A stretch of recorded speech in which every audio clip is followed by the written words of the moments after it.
Өөрийгөө эдгэх 6 төвшин гэдэг нэртэй бичлэг орсон. За түүнийхээ үргэлжлэл болгоод part 2 нь болгоод энэ бичлэгийг бас оруулъя. За энэ зүйлийг зөвхөн өөрийнхөө сэтгэл зүйтэй ажиллаж байгаа, өөрийнхөө дотор байгаа өвчлсөн зүрх сэтгэлийг эдгэж байгаа, өөрийгөө олох гэж хичээж байгаа, өөрийнхөө гол замыг анзаарч харахыг хичээж байгаа бүх хүмүүс энэ миний ярьж байгаа зүйлийг ойлгоно. Өөрийгөө анзаардагчгүй, бусдыг ч анзаардаггүй хүмүүс бол миний ярьж байгаа зүйлийг ойлгохгүй. Тийм учраас зөвхөн ойлгож байгаа хүмүүс нь хүлээж аваасай гэж ингэж хүсэж байна. За ингээд би ингээд нэг болохгүй байгаа юм байна те. Надад асуудал байгаа юм байна. Энэ амьдрал ах бүх юм чинь гаднаас биш дотроосоо асуудалтай байсан юм байна гэдгээ ойлгоод ингээд ажиллаад явж хахад би нэг юм левел ахнаа, төвшин ахнаа гэж яриад байгаа шүү дээ. Энэ нь ингээ хэдийгээр сонсоход айгүй амархан ингээл нэг юмыг ойлгоод за гэл хоёр дахь төвшин рүүгээ шилжчих юм шиг сонсогдож байгаа боловч яг үнэндээ амьдрал дээр тийм ч амархан байдаггүй.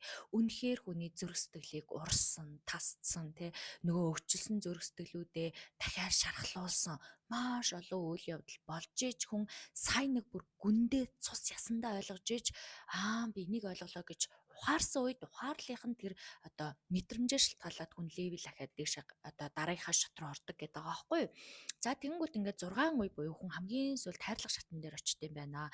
Хүнийг тэнэгч байсан, мангарч байсан, бурууч байсан, зөвч байсан бүх хүнийг хүлээн зөвшөөрөөд байгаагаараа байх эрхтэй юм байна гэдгийг ойлгоод өөрийгөө ч алдаа гаргахаар би одоо ямар муухай юм бэ гэж шөмжлөхээ болоод өөрийгөө ч алдаа оноотой нь хүлээж авдаг төвшөнд очдог.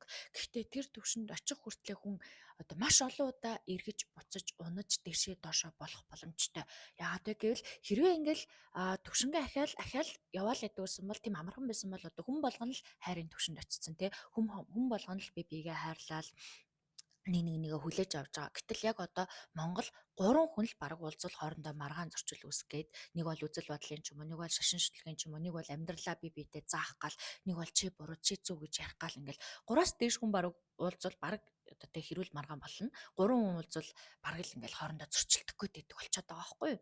Энэний үедээ холбоотой гэхээр бүгд сэтгэл зүйн асуудалтай, бүгд сэтгэлийн гэмтэлтэй, бүгд ингээд чөлөөлөгдөөгүй байгаатай холбоотой энэ хүн надаас өөр шашинтай ч байсан хамаагүй тэр нь надад хамаагүй би зөвхөн хүн гэдэг утгаар нь харьцах хэвээр, хүндлэх хэвээр, сонсох хэвээр сэтгэл зүй майнда хуваалцсан. Энэ хүн одоо юу мэдрээд байгааг сонсъё гэдэг тэр төвшөнд очиж чадаагүй хүмүүс чи наатахаа болоош, наа чин буруу, энэ миний зөв, чи энэгээр яваач гэл ингээл өөрийнхөө замнуудыг зааж өгөх гээд үсчээд байдаг. Тийм учраас левел ахин гэж ярьж байгаа нь энэ ярьж байгаа шиг юм амархан биш шүү. Маш хэцүү шүү те.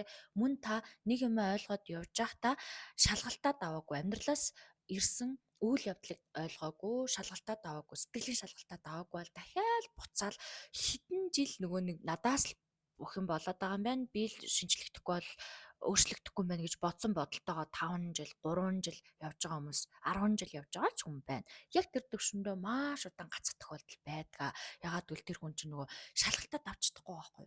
Яг тэрийг ойлгоцсон, мэдэрсэн, ухаарсан мөртлөө амьдралаас үйл явдал ирэнгүүт тэрнтэйгээ тэмцэлдээд, зөрчилдөөд тэрнийхэн шалгалтын нэрэнгүүт тэр нь хэлснээсээ бодсноос эсрэг зүйл хийгээд хэлснээсээ бодсноос эсрэг мэдрэмж гаргачаар тэгэл нөгөө нэг байдгаараа байж лээдэг гэдэг шиг болцоод идэм а.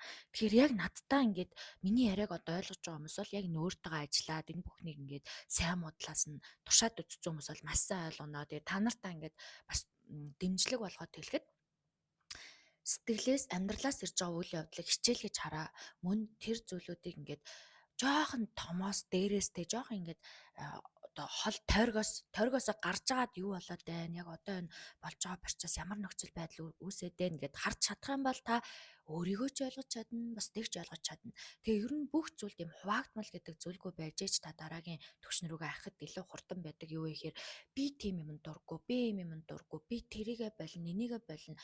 Одоо би тийм хүнийг хүздэггүй ч юм уу. Энэ л их бодлоод, энэ их одоо хуваагдмал зан чанарууд, энэ их таны дотор байгаа нөгөө зарчим гэдэг юм уу юу гэдэг энэ юмнууд чинь таныг зүрх сэтгэлээ чөлөөлөөд энэ фристайл буюу хэнийг ч хүлээж авахд одоо бэлэм чөлөөтэй сайныг ч мууг ч хүлээж авах боломжтой хүн болоход сад болоод идэв шүү. Та тэгээд бүх хүнийг мухаач байсан, сайхан ч байсан, бурууч байсан, зөвч байсан хайрладаг төвшин бол яг одоо маш олон хүмүүст хэрэгтэй байгаа учраас дахиад хичээгээрээ, дахиад амьдралаас ирж байгаа үйл явдлуудыг дахиад савгаж ойлгоорой тий.